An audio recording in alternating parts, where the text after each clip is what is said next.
unfortunately, the Christmas of 1945 would change everything. On Christmas Eve, the Sodders were enjoying a cosy evening. When George and Jenny and their older boys wanted to retire to bed for the evening, the younger kids pleaded to stay up and play with their new toys. And Jenny, feeling festive, agreed, but reminded them to all do their usual bedtime chores, which was making sure the chickens were locked in their coop and the cows were fed. Jenny went up to bed with George, tucked baby Sylvia into her crib, and fell asleep around 10ish to 11ish that evening. She was then jolted awake around midnight by the phone ringing. She rushed to pick it up, so it didn't wake anyone else, and there was a woman on the other end whose voice Jenny didn't recognise, and they asked for someone who Jenny didn't know. She heard laughter and clinking glasses, so assumed it was the wrong number. Before she went back to bed, she noticed that the lights were on downstairs, so she went down to see if the children had gone to bed, and she found Marion, who was the eldest daughter, asleep on the sofa. And Marion was meant to look after the younger children, like get them up to bed, make sure they had done their chores. So Jenny just assumed, she didn't see the younger children, but she assumed that Marion had fallen asleep and the other children had gone up to the attic room where they would sleep.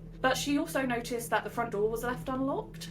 The curtains were still open, and like I said, the lights were still on, and she noticed that the kids hadn't done their chores, but she kind of explained this away to herself by thinking, it's Christmas Eve, the younger children have got caught up in the festivities and they've just gone straight up to bed. So she rushed round, got everything locked and turned off, and then went back up to her bed. Before she dozed off to sleep, she heard a banging on the roof, and then she heard something rolling down the side of it. Santa. One could assume. And then it was followed by silence, so she kind of went back to sleep, not thinking anything of it. But half an hour later, she was woken again by the smell of smoke. And when she opened the door, the flames were already roaring through the house.